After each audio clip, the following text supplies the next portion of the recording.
前回2021年9月末にて名鉄の全線走破というのをやっていきたいと思います。はい、ということでなんとか無事にこの尾張瀬戸に到着いたしました。本当にいろんな人に助けていただいてこの旅が完遂することができました。本当にありがとうございました。私上川カムイ、名鉄1日全線走破の旅無事成功。いやー、終わった。もう深夜だしさっさと帰ろう。しかし大変だった。そして疲れた。でもめちゃくちゃ面白かった。またこういう旅やりたいな。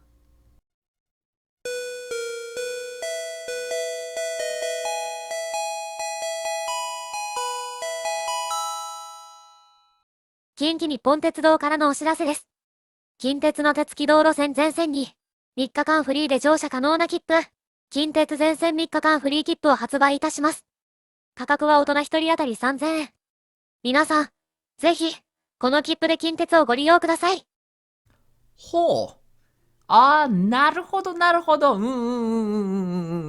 これはつまりあれだ。そういうことだよな。やれってことだよな。というわけで、早速行ってまいりました。近鉄全線走破旅。名鉄に引き続き、近鉄も1日で走破できるか、チャレンジしてまいります。いや、ちょっと待った。そもそも机上レベルで近鉄は1日全線走破できるの？何を言っているんだね、ワトソンくん。そんなことできるに決まって。いや、無理。どうすんの？せっかく近鉄さんからお得な切符を出してもらったのに、これじゃ成立しないじゃん。動画のネタにならないじゃん。どうすんのよ、これ。どうすんの？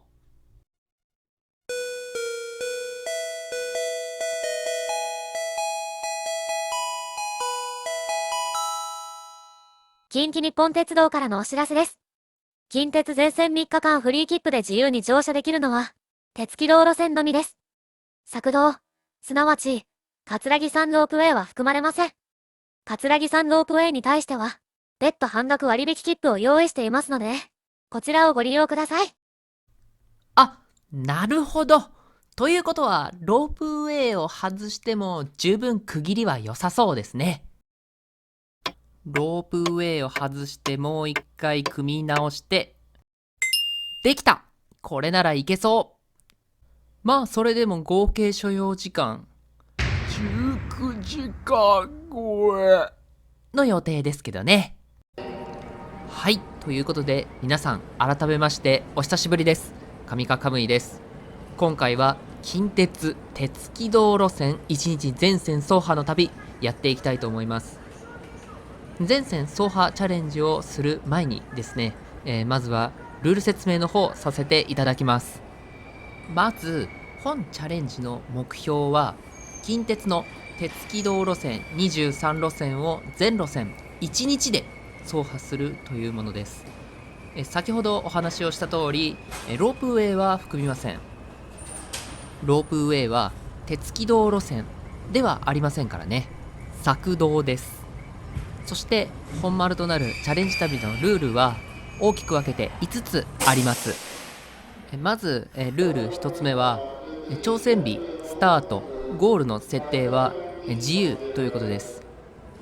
挑戦日自由というのは言い換えると平日ダイヤ、休日ダイヤどちらで挑戦しても OK ということです。今回は平日ダイヤでチャレンジしています。そしてスタートとゴールの設定は自由っていうのは自宅を出てから1泊目までは日数にはカウントしないということです。まあ当たり前のように聞こえるかもしれませんが、まあね、これからスタートの目的地に行くのに1日使ってるじゃないかと、前日インした分は1日として計上しないのかっていう風な、そういう風な意見に対しての、ルールになります。さあ乗車していきましょう。近鉄全線走破旅の前日に乗車した0本目の列車、近鉄名古屋19時45分発特急賢島行きです。車内アナウンスが流れますが、申し訳ありません。ここでルール説明の続きをさせていただきたいと思います。ルール2つ目。ルール2つ目は、途中で近鉄以外の移動方法を用いても良いということです。鉄道で言えば、JR だとか、地下鉄だとか、それ以外にも他車線、近鉄以外の路線は様々あるかと思いますが、これらは全て使用可能とします。その他、鉄道以外にも、いろいろな移動方法がありますので、これらももちろん、使用可能ということにしたいと思います。鉄道以外で行きますと、タクシーだとか、バスだとか、これらは全部使用可能です。ルールその3、旅の道中、有料列車を利用しても良いということにします。といっても、近鉄は有料列車に乗らないと1日全線制覇ができないので、当たり前のように特急列車に乗っていきます。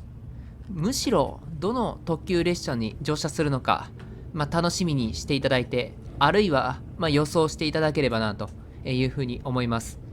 近鉄には本当たくさんの特急が走っていて、近鉄といえば特急というような、世間からの評判があるぐらい特急がたくさん走っていますので、楽しみにしていただければなと思います。そしてルールその4、貨物船など定期旅客列車が走行していない区間は達成条件から除外します。当たり前だろうって言われそうなルールですが、一応ルールとして、付け加えておきます。ちなみにこのルールが適用されそうな路線といいますと、八木西口短絡線ですね。大和八木駅の近くにあります。こちらの線路は定期旅客列車が走行していないので、達成条件からは除外したいと思います。八木西口短絡線は大和八木駅構内扱いということになっていますので、後述するルールその後を適用しますと、こちらの意味でもあまり関係はない、路線かなとは言えると思います。じゃあその最後のルールその後は何じゃいというふうな話ですが、ルールその後は、駅通過時はホームと接している線路を通っていなくても駅構内を経由していればその駅を経由したとみなすということです。これは一体どういうこっちゃと言いますと、具体例を出すとこちらになります。こちらはよく新幹線の途中駅などで見られる配線かと思います。近鉄でこの配線になっているのは明野駅とか櫛田駅とかがこのような配線になっているかと思います。このような配線で通過線を急行とか特急で通った場合、駅を通過したとみなすのかということなんですが、ホームと接している線路通過線を通っていてもこれは駅構内を経由しているのでその駅を通過した経由したというふうにみなすということです。そんなの当たり前だろっていうふうに思うかもしれませんが、日本の鉄道というのは大変奥が深いものでして、上記こちらの配線以外にも様々な配線が存在します。近鉄ではこのルールが生きる場面が出てきますので、その時に改めて紹介をさせていただきたいなというふうに思います。ちなみにこちらのルールで達成基準というものを定義しにくい場合にはもう最終手段、各会社が定める運賃計算上の経路をもとに各区間の達成条件を定めていきたいなというふうに思います。例えばね、近鉄大阪線の複々線区間とかは達成条件っていうものを定めるのが非常に難しいわけです。今里駅とかはもう前後に、分岐器とかは全くないので、これは駅構内の範囲分かりにくいですよね。他にも、複線で、上下2層に分かれている駅っていうのも近鉄には存在します。大阪上本町とか布施駅ですね。こちらに関しましてはもう、どこからどこまでが駅構内判定なのかっていうのがもう全然、分かりにくいかと思いますので、これはもう、上層階下層階、どちらを通ったとしても、上本町は経由した、布施は経由した、っていう風な扱いにしてしまいたいと思います。というわけで以上、全線走破チャレンジのルール説明でした。そしてルール説明が終わったら最後、今回使用する切符について紹介をさせていただきます。いわゆる宣伝ってやつですね。今回使用した切符は近鉄全線3日間フリー切符です。2021年の10月から2022年の3月まで期間限定で発売が予定されている切符です。価格は大人が3000円、そして子供が1500円になります。切符を購入するとフリー切符の他に葛城山ロープウェイの半額割引券、近鉄グループの対象施設や店舗で提示すると特典がもらえる特典ご利用券提示用閉じ、そして近鉄の企画総括券、この3枚がもらえます。フリー切符の他にね、これだけの割引券とかの特典がついてきて、これで3000円ということなんですから、名鉄のね、2日間4000円と比べると非常に破格な切符だと言えるかなと思います。ただし特急料金は別料金になります。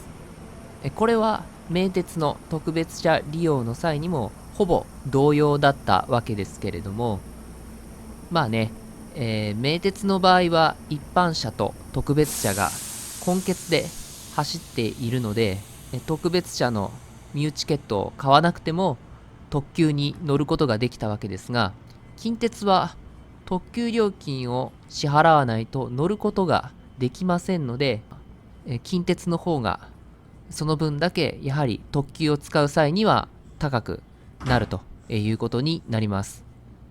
まあ特急料金を支払うことを見込んでのフリー切符3000円っていう価格なのかもしれませんね。快適な旅を実現するためにはその分だけお金がかかるっていうことです。そして発売箇所ですが、画像で示した4通り存在します。まず左上、駅窓口販売。右上、定期券、特急券、自動発売機。左下は近畿日本ツーリストグループの主要支店、営業所。そして右下、インターネット通信販売。この4通りでの購入が可能です。そしてこれらどの方法を用いましても必ず前売り限定販売であることに注意しなければなりません。こちらの切符で近鉄を乗車する場合は乗車日当日では購入できないので必ず前日のうちに購入するようにしましょう。またインターネット通信販売で購入する場合は別途切符の送料が必要になりますのでこちらも注意が必要です。私の場合は、岐阜県住まいということで近くに近鉄の駅がありませんので最寄りの近畿日本ツーリストグループの主要支店営業所で購入をしました。なお使用中の切符が、破損等によって改札に通せなくなった場合は窓口で代わりの切符を受け取ることができます。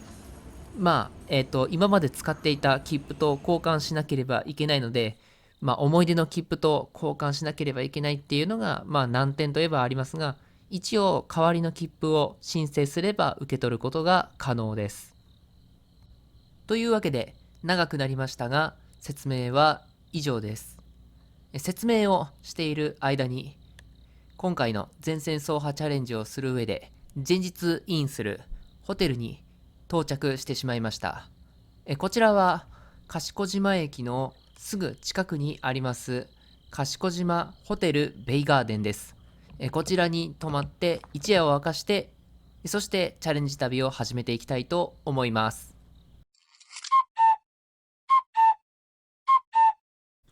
はい、おはようございます。そしてお待たせいたしました。いよいよチャレンジ旅の模様を紹介していきます。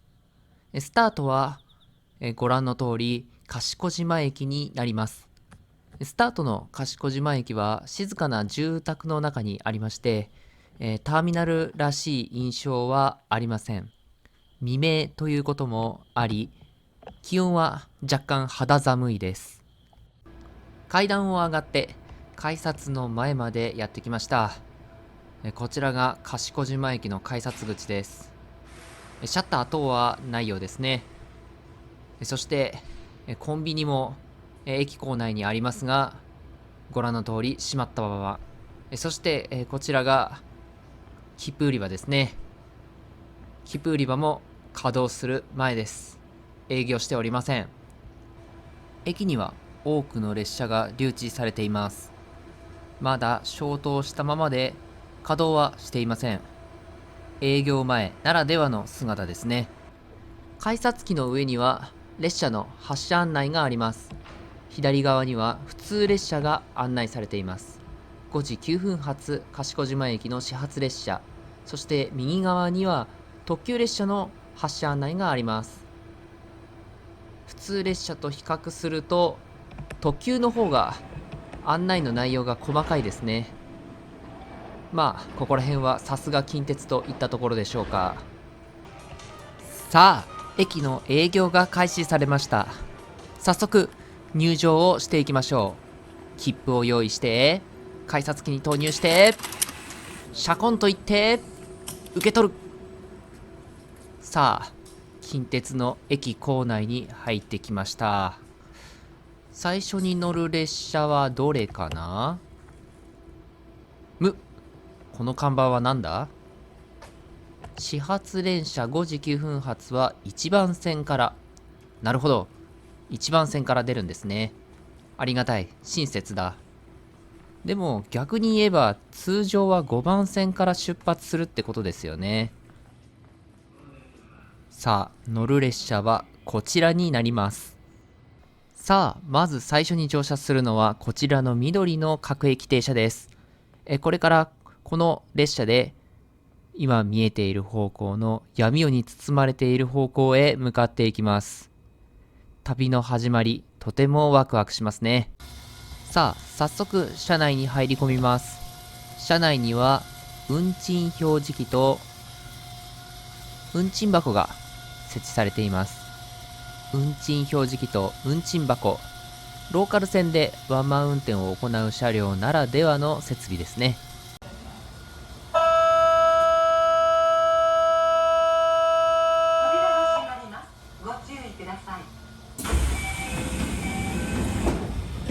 さあ扉が閉まりました。今日最初のドア開閉、そして列車が出発をしていきます。動くか。旅の始まり。動き出しました。旅が始まりました。賢島出発です。今日一日ちゃんと回れるといいな。お待たせしました。近鉄をご利用いただきありがとうございます。この電車は伊勢中川行き普通電車です。この電車はワンマン運転です。次は千葉新名です。さあ電車は無事賢島を出発しました。辺りはまだ暗い未明。その未明から始まる近鉄全線走破旅の一番最初に攻略する路線は島線です。さあ電車は賢島を出て最初の主要駅宇方に到着。まだ空は暗いです。こちらは島磯部駅の出発シーン。まだ暗いです。電車は順調に進んで鳥羽に到着。これで最初の路線島線を制覇です。この電車は伊勢中川行き。まだまだこの列車で北上していきます。そして空も少しずつ明るくなってきました。そして列車はさらに内山田に到着。これで島線に続き鳥羽線も制覇しました。まだ北上します。この電車は鳥羽線からの直通列車なので4番線発着ですが、その列車の窓から2番線を見ると何やらオレンジ色の種別幕を掲げた列車が。さあ山田線に入ってすぐ宇治山田駅より一つ隣の駅、伊勢市で下車です。ここで約1時間乗車した普通電車ともお別れです。せっかくなので電車のお見送りをします。ここまで運んできてくれてありがとう。そして珍しいカラーリングをしていたな、お前。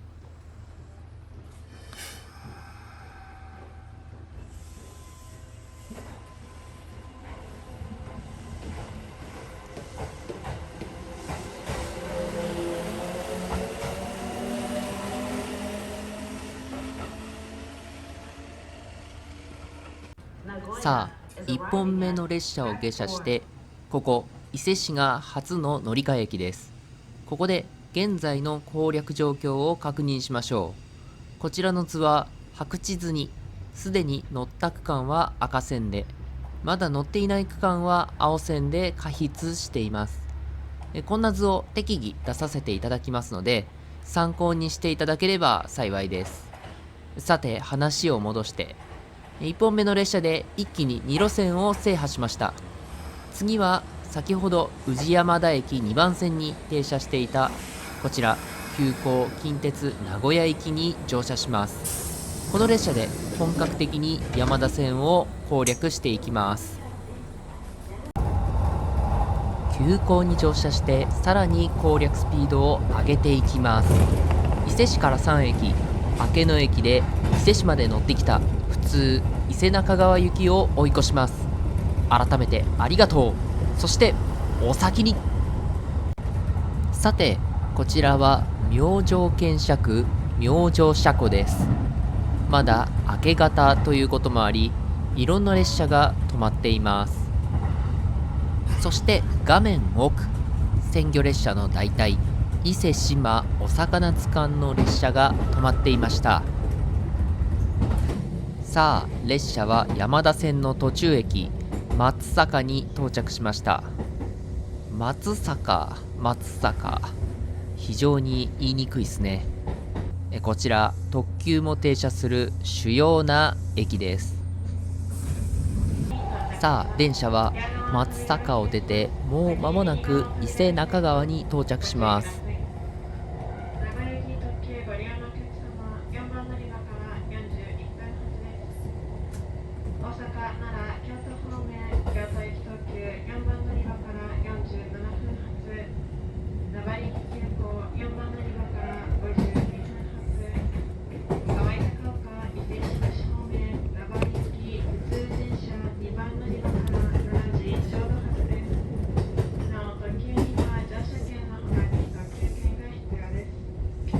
さあ、いろいろな乗り換え列車が紹介されました。ここから乗る列車はどの列車でしょうか。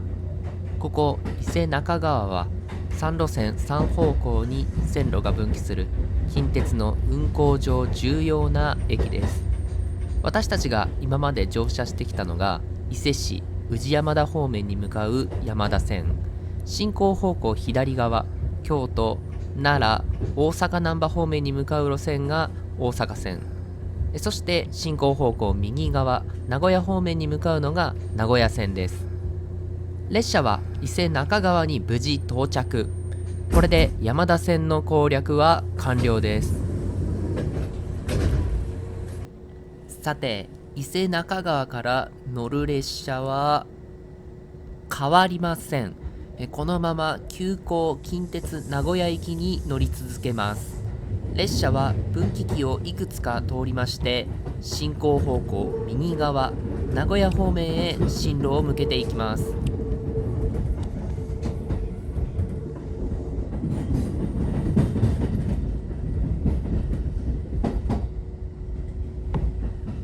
この電車は名古屋行き急行です。途中桃園、久居、南ヶ丘、津新町、津、江戸町、塩戸、伊勢和所松、塩浜、四日市、富田、桑名、弥富、上江に停まります。次は桃園、桃園です。桃園の次は久居に停まります。さあ、ここからは名古屋線になります。次に攻略する名古屋線は中京圏の中心駅近鉄名古屋駅から伊勢中川を結ぶ路線で、近鉄の路線の中では2番目に長い路線になっています。列車は南ヶ丘に停車しましたが、ここ南ヶ丘は2つ隣の桃園とともに2018年に急行の停車駅に加えられました。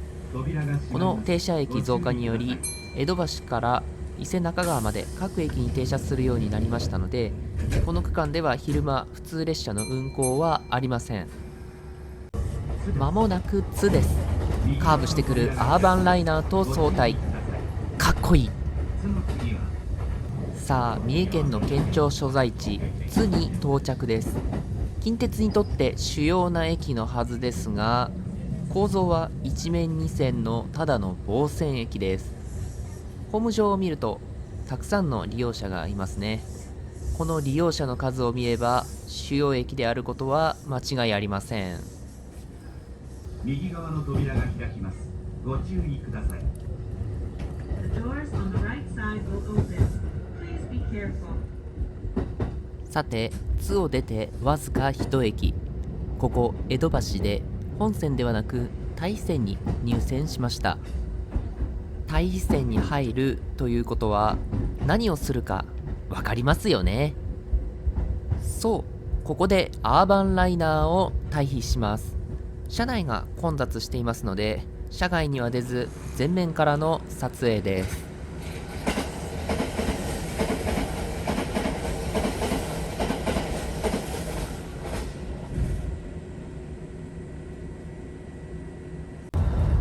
特急列車の追い越しが終わったら後追いでこの列車も発車。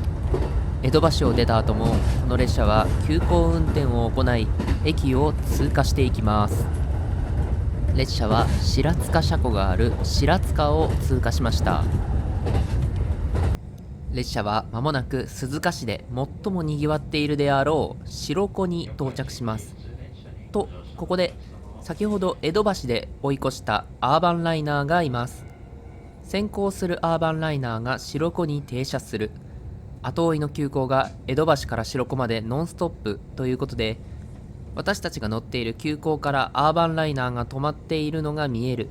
アーバンライナーの発車待ちで後続の急行が徐行待たされるという状況が今目の前で起こっています。ちなみにこの状況を見て駅の手前で徐行するのではなく大肥線の4番線に入線すればよいのではと思うかもしれませんが、残念、4番線には普通列車が止まっています。というわけで天下の特急列車様に盛大にケツなめをしていました。まもなく白子に到着です。白子を出て次の停車駅が伊勢若松です。大方予想がついているかと思いますが、ここ伊勢若松で先ほど列車が発車していくのが見えた鈴鹿線の列車に乗り換えます。列車が目の前で発車していったということはまさか乗り換え失敗と思うかもしれませんが、安心してください。予定通りです。もともとニアミスする予定でした。ということでようやく急行列車を下車。伊勢市から1時間以上乗車していました。この急行ともここでお別れ。次の列車まで時間がありますのでお見送りをさせていただきます。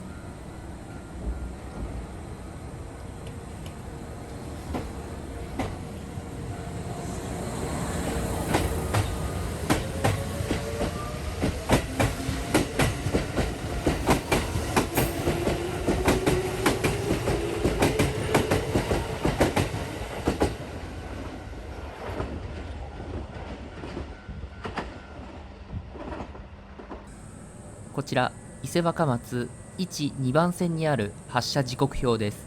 近鉄の時刻表は路線ごとだけでなく種別でも時刻表を分けるのが特徴でして、時刻もだいたい揃えてありますので見やすくなっています。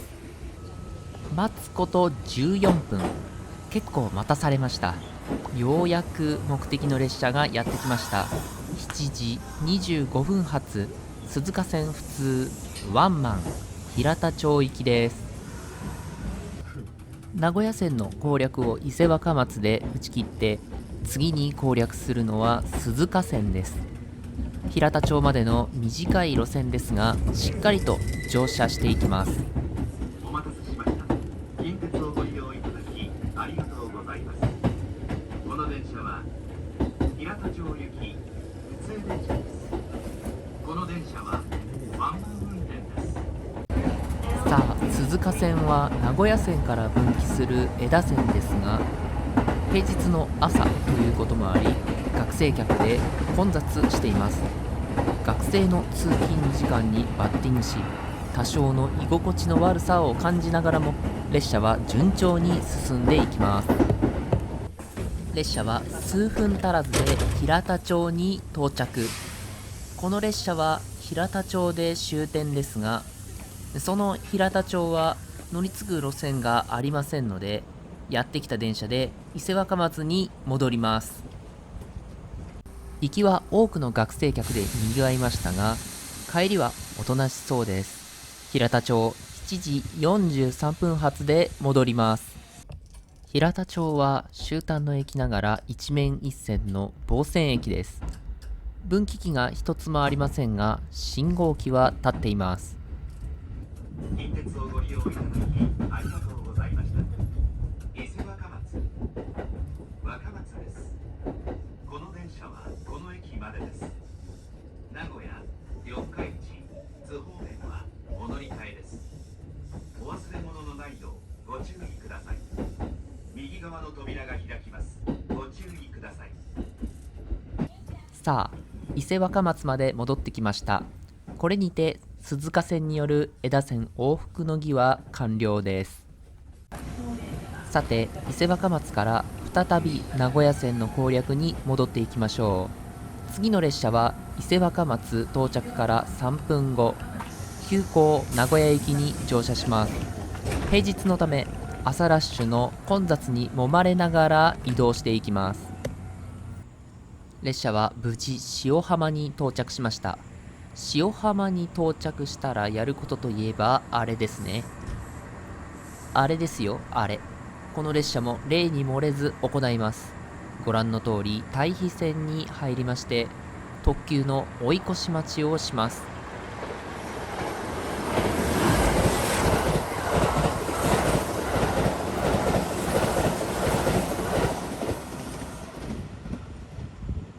伊勢若松に特急が停車しないために、この特急退避を強いられているわけですが、次の乗り換え時間が短めなせいもあり、ここでのタイムロスがなんとも歯がゆいです。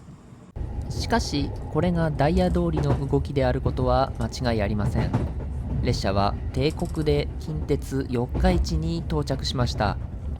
ここが次の乗り換え駅です。先ほども申し上げた通り、ここでの乗り換え時間は2分しかありません。列車が到着したらちょい急ぎ目で移動していきます。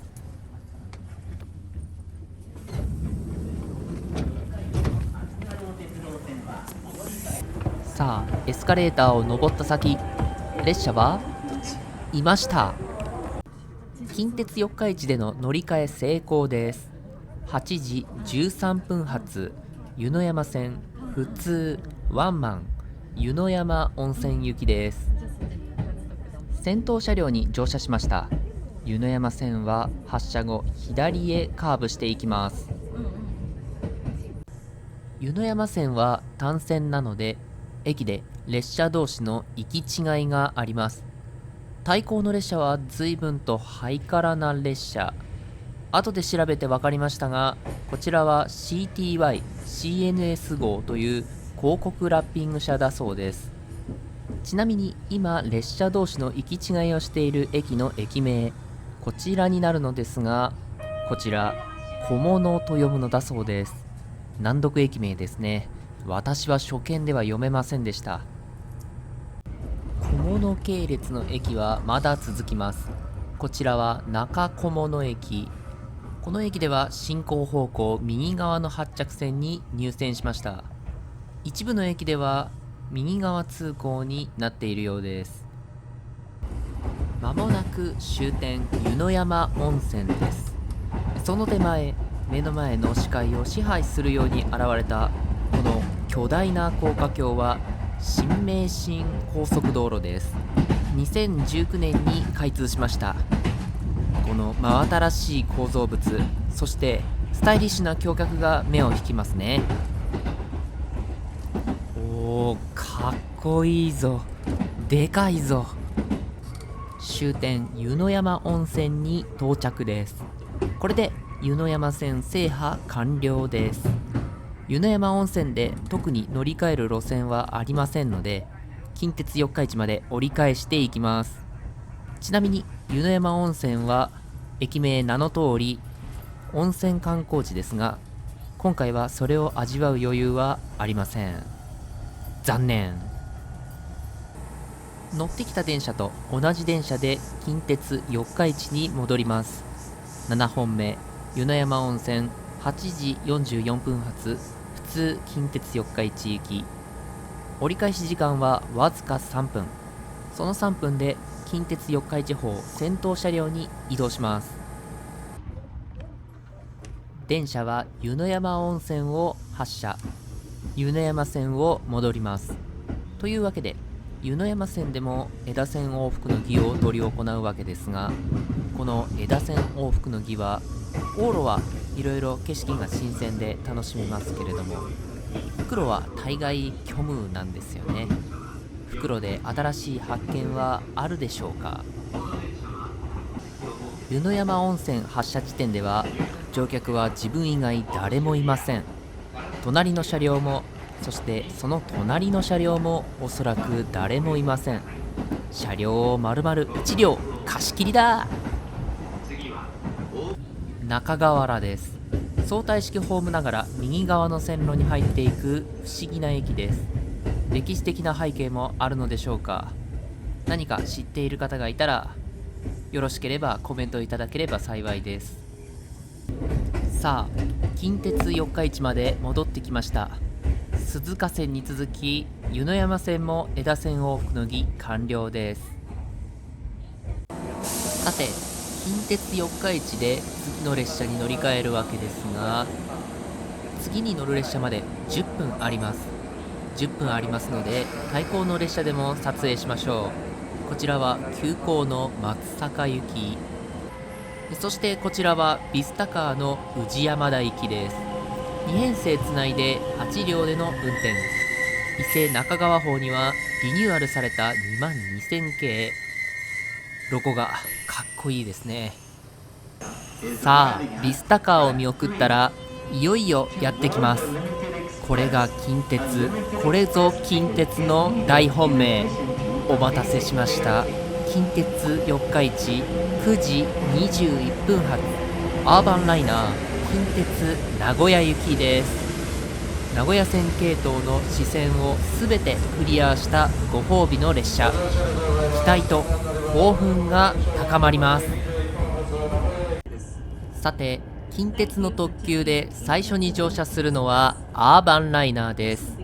せっかくのアーバンライナー、乗車時間は短いですがデラックスシートの座席を取りました。こちらがデラックスシートの座席です。重厚感があり高級感がありますね。先頭車の座席を取りましたので、このように気軽に全面展望を楽しむことができます。こちらは近鉄富田付近の様子です。車内は橋梁を渡る時でもとても静か。先ほどまで乗ってきた一般列車とはその快適さ、音の静かさ、雲泥の差ですね。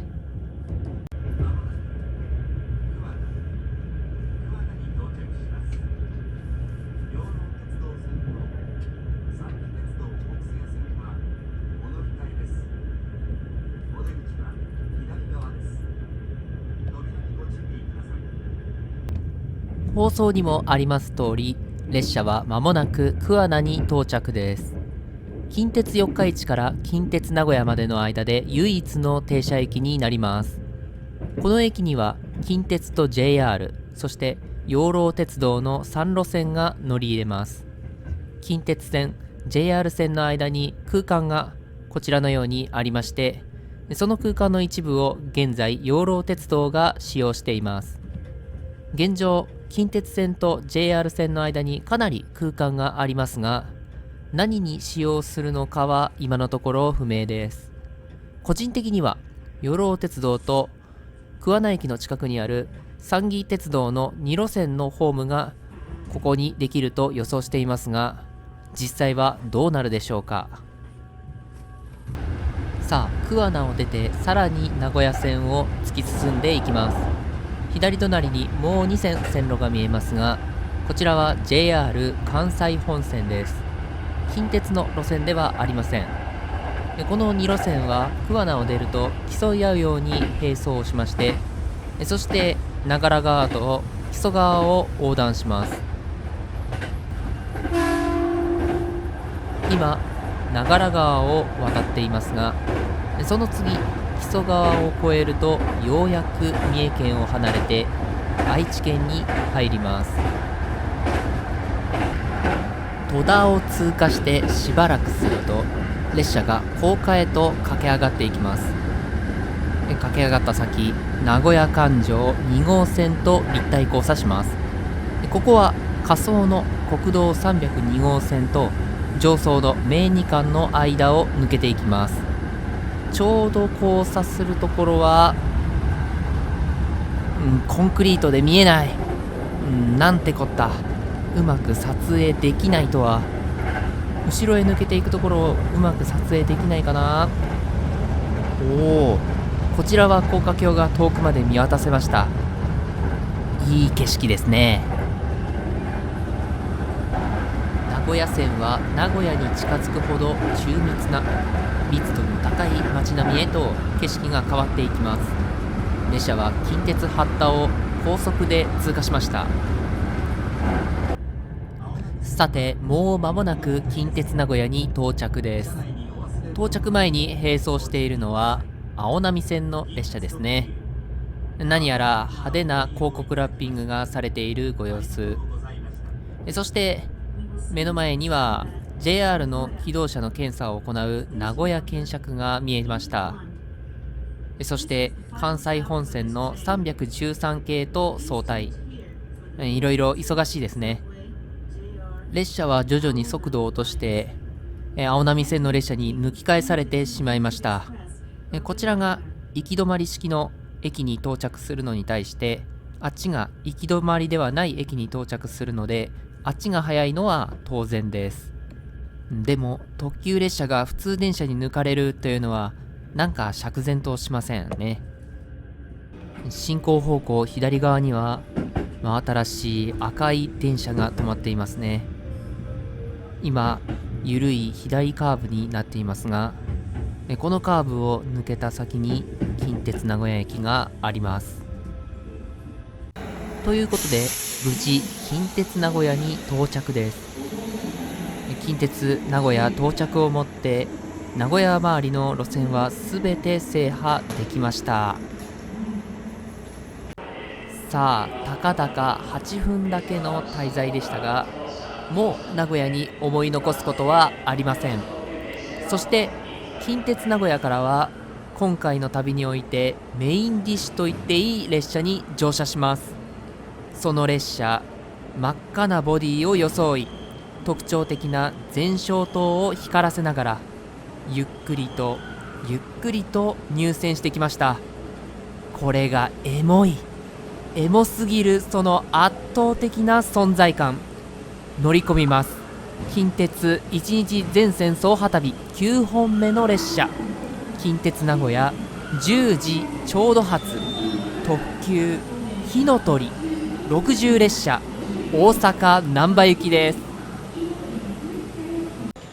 火の鳥のロゴマーク超絶かっこいい。さあ乗り込んでいきましょう。今回はせっかくの火の鳥乗車ですのでプレミアムシートを予約しました。ご覧ください。もうこの扉からして期待感が半端ないですよ。そしてこちらが火の鳥のプレミアムシートです。見てください、この圧倒的高級感。座らせていただきましょまもなく列車は発車します。プレミアム席でさあ、火の鳥、これまでにないほど静かに発車します。楽しませていただきましょう。近鉄の全力を。さて、しばらくナレーションなしで黙っていますので、画面と音だけではありますが、火の鳥に乗っている雰囲気をお楽しみください。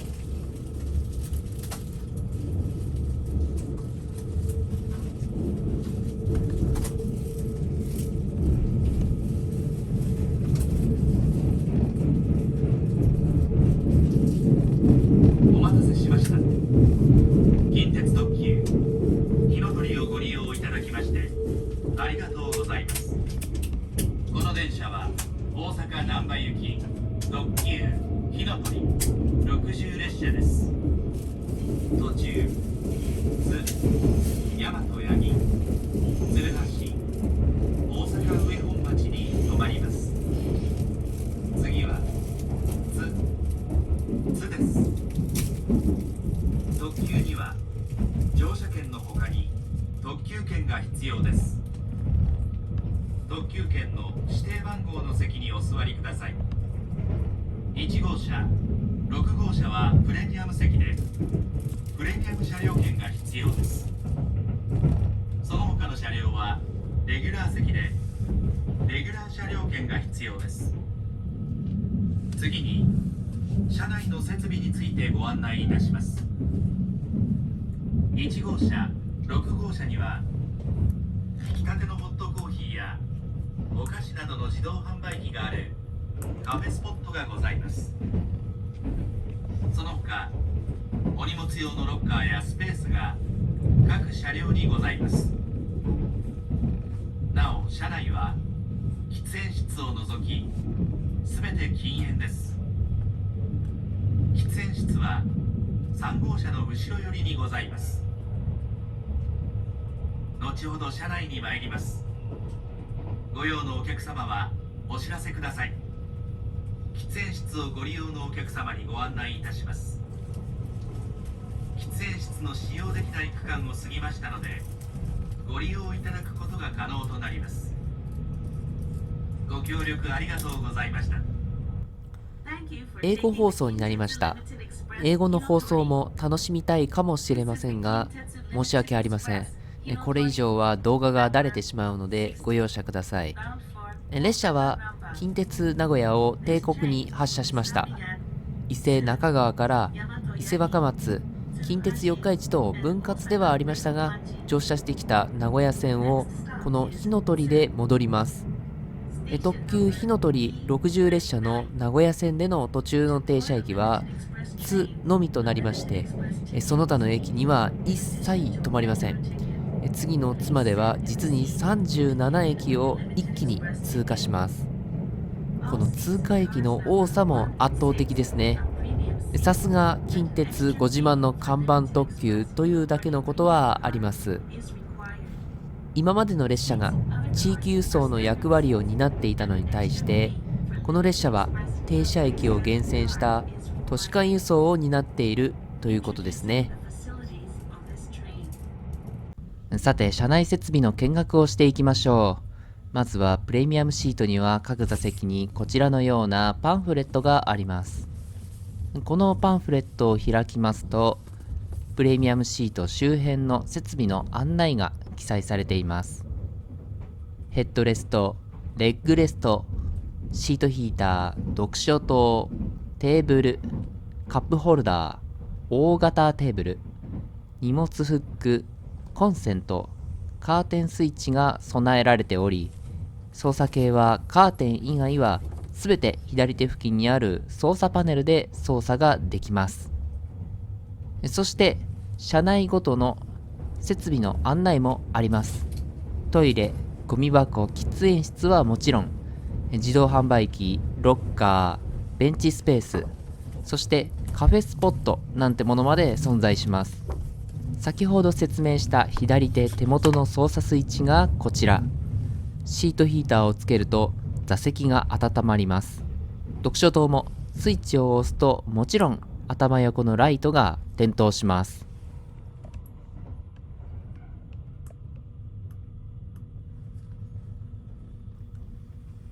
そして座席を傾けるのもスイッチで実施します。プレミアムシートにはレッグレストもありますので、足を伸ばしてくつろぐことが可能です。カーテンはスイッチで上下させます。手動で上げ下げしなくてもいいので非常に楽ですね。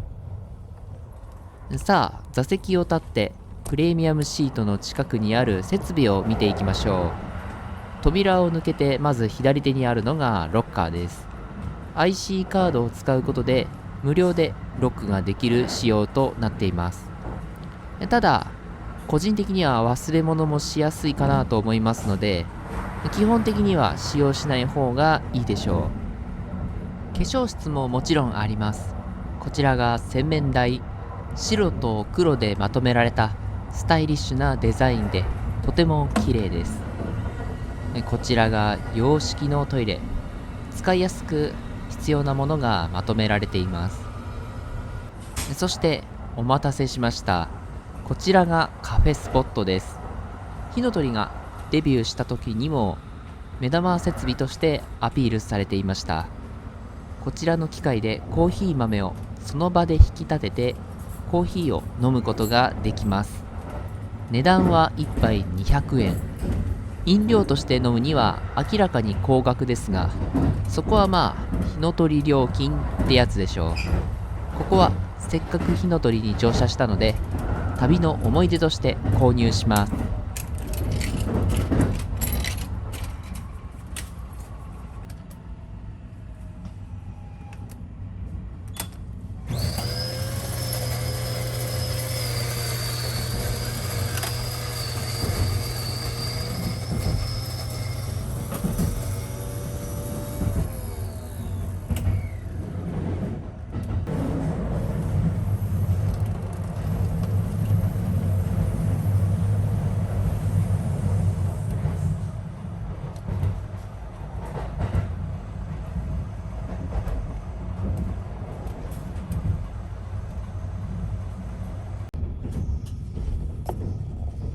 さて、コップに蓋をして早速席に戻ってきました。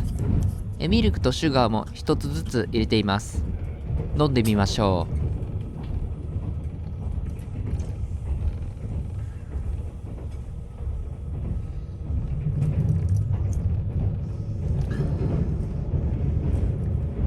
う。染み渡る。さすが1杯200円のコーヒー。それ相応に美味しかったです。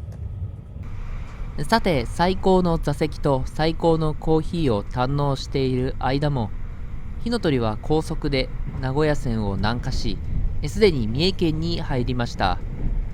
アトロクだから今どこにいるのか、今目の前に見えているのが白塚車庫だと分かりますけれども、乗っていた当時は沿線に詳しくなかったので、どこを走っているか全く分かりませんでした。しかし分からなくても問題は全くないです。だって最高に居心地がいいんだもの。コーヒー片手に景色を楽しむ、これ以上の幸せがありますか？少なくとも今はないでしょう。すなわち近鉄は最強、火の鳥最強、異論を挟む余地はないでしょう。と、ここでチャイムということはもうすぐ津に到着ですね。まもなく津に到着します。お出口は右側です。扉にご注意ください。さて、津に到着です。朝名古屋方面の急行に乗っていた時には紹介しませんでしたが、近鉄の津駅の隣には JR の津駅があります。せっかくの近鉄の旅なのに JR の駅を移して紹介することは何事じゃと思うかもしれませんが、火の鳥のプレミアムシートが快適すぎて動きたくないんです。最高、近鉄最強。この電車は大阪難波行き特急火の鳥60列車です。次は大和八木に停まります。お乗り間違いのないようご注意ください。さて、火の鳥は津を無事発車。まだ名古屋線を走ります。近鉄特急火の鳥をご利用いただきましてありがとうございます。この電車は大阪難波行き特急火の鳥60列車です。次は大和八木八木です。お客様にご案内いたします。特急火の鳥ではくつろぎのアップグレードをコンセプトとしてすべての座席にバックシェルを採用しております。周りのお客様に気兼ねなくリクライニングをご利用いただけます。ごゆっくりおくつろぎください。というわけで、先ほどの放送にもありました通り、火の鳥にはバックシェルがついています。後ろの人に気兼ねなく座席を倒せるのはありがたい。やっぱり近鉄は最強。火の鳥最強。ここでも遺憾なく発揮されました。さて、津を発車してしばらくすると、さっきまでの高速運転をやめて徐行運転を始めます。一体どうしたんやと思うかもしれませんが、勘のいい方はもうわかるでしょう。ここから名阪特急の名所、中川連絡線を走行します。この中川連絡線は、名古屋方面と大阪方面を方向転換せずに伊勢中川をスルーするために設置された線路で、ここで名古屋線から大阪線に乗り換えます。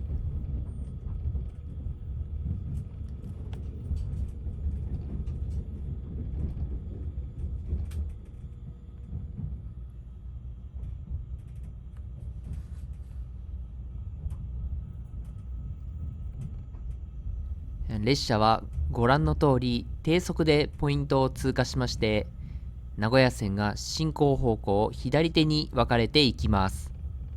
この中川連絡線では列車が低速で通過することから沿線に広告看板が多数立っています。そしてその中にあの超有名鉄道系 YouTuber スーツ氏の広告看板も立っています。ここに看板を立てるとは、さすがスーツさんといったところでしょうか。この動画、スーツ氏も見てくれているでしょうか。スーツさん、見えてますか？あなたの広告バッチリ映してますよ。さて、列車は止まりそうなくらい低速で走行しています。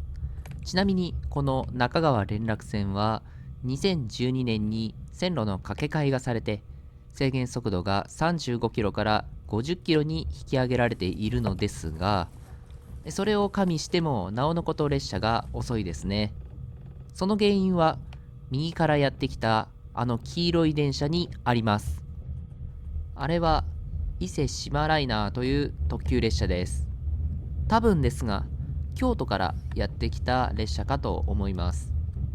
この列車が過ぎ去るのを待っていたというわけですね。伊勢志摩ライナーを退避して進路が開いたら再加速を開始します。左手方向から迫ってくる2本の線路、これが近鉄大阪線です。近鉄名古屋からおよそ50分、ここからが火の鳥で攻略する区間となります。ちなみに大阪線の攻略について、中川短絡線を通って大阪線に乗り入れました。そのため伊勢中川駅ホームから発車して攻略を開始していません。これでは伊勢中川を経由していないので、伊勢中川河合高岡間を制覇したことにならないのではと感じるかもしれませんが、ここでチャレンジ旅のルール4、駅通過時はホームと接している線路を通らなくても駅構内を経由していればその駅を経由したとみなすが発動します。中川短絡線は伊勢中川駅構内扱いになっていますので、この連絡線を通りつつ河合高岡駅まで移動しても伊勢中川河合高岡間の制覇扱いとします。ちなみに運賃計算上でも中川連絡船を通った場合、伊勢中川駅経由扱いになりますので、その意味でもルール4が適用されるということになります。大阪線に入ると、今まで平野だった景色から遠くに山が見える景色に変わります。三重県から奈良県へ県境またぎをする山越えの区間、ただいま大津を通過しました。大阪線を高速で通過していきます。さあ、最後尾から後面展望を撮影してみます。列車はトンネル内を走行中です。複線のトンネルを高速で駆け抜けて山越えをする、こんなシチュエーションは近鉄でしか味わえないのではないでしょうか。そして今入ったトンネルが新青山トンネルです。全長5652メートル、大手私鉄では最長の山岳路線です。1975年に完成し、旧青山トンネルからこの新トンネルに切り替えられました。このトンネルに切り替えられる前は、大阪線は山の合間を抜ける単線の路線で、輸送力増強をする上でボトルネックになっていました。そのため1970年に複線化の計画が浮上していましたが、その矢先1971年10月25日に特急列車同士が正面衝突する事故が発生してしまい、それを契機に抜本的な改良としてこの新青山トンネルが急ピッチで建設され、1975年の供用開始に至りました。火の鳥は名張を通過しています。山越えが完了して関西圏に入ったと言い切っていいでしょうが、まだ三重県内です。ようやく三重県を脱出し奈良県に入りました。左下に見える線路は JR 西日本の桜井線、そして桜井駅を通過しました。もう間もなく次の停車駅です。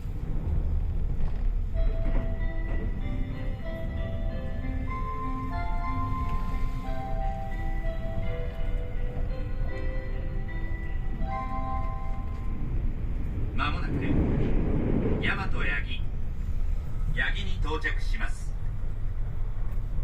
橿原神宮前吉野方面は中央の階段を降りて5番乗り場、天理、奈良、京都方面は前の階段を降りて6番乗り場の電車にお乗り換えです。お出口は左側です。扉にご注意ください。火の鳥は大和八木に到着です。当駅は奈良盆地南部の中心駅で、ここで橿原線と交差しています。さあ、火の鳥は大和八木を発車しました。大和八木を発車したら、残りの停車駅は大阪府内のみとなります。さあ、大阪府に入りました。大阪府に入ると建物の密集具合が一段と高くなります。列車は河内山本をカーブしながら通過しました。そして近畿自動車道を通過。名古屋環状2号線と同様に一般道と専用道の間をすり抜けていきます。JR 大阪東線と立体交差しました。俊徳道です。当然火の鳥は通過です。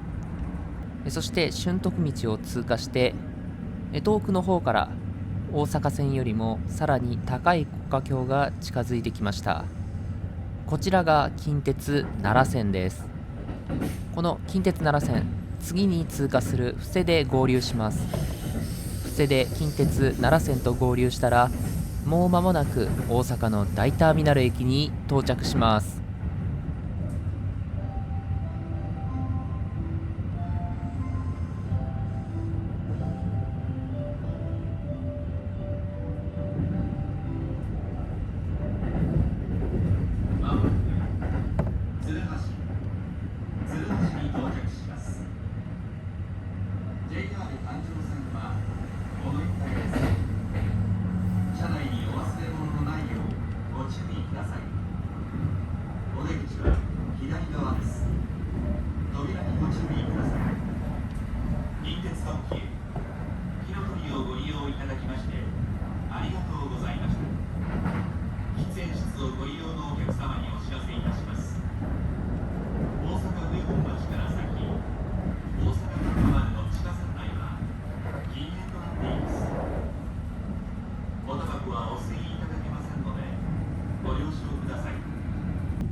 放送にもありました通り、近鉄の大阪側のターミナル鶴橋に到着します。先ほど布施で奈良線と合流しましたが、動画のルール説明の時も説明した通り、布施から大阪上本町までは複々線になっています。運行系統的には今火の鳥が走行しているのが大阪線の上り、その次が奈良線の上り、さらにその奥が大阪線の下り、そして最後が奈良線の下りとなっています。今乗車している火の鳥は大阪難波行きです。今火の鳥が走っている線路は大阪線ですが、この線路はその手前の大阪上本町までしか線路が伸びていません。火の鳥は次の鶴橋の手前で奈良線の線路に転線します。今火の鳥が大阪線から奈良線に転線しました。転線が完了したらすぐに鶴橋に到着です。火の鳥が鶴橋を発車しました。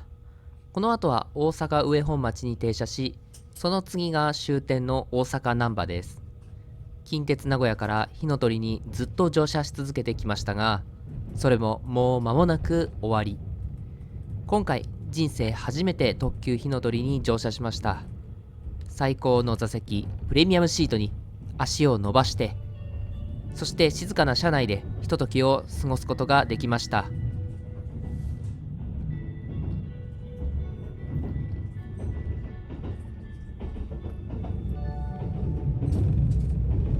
まもなく大阪上本町に到着します。地下鉄谷町線はお乗り換えです。火の鳥は終点の大阪難波に到着。近鉄鉄軌道路線1日全線総当たりをしていることを忘れてしまうくらい最高の128分でした。近鉄最強、火の鳥最強。だからこそ名古屋から大阪の間を移動する際はぜひ近鉄の火の鳥に乗車することをお勧めします。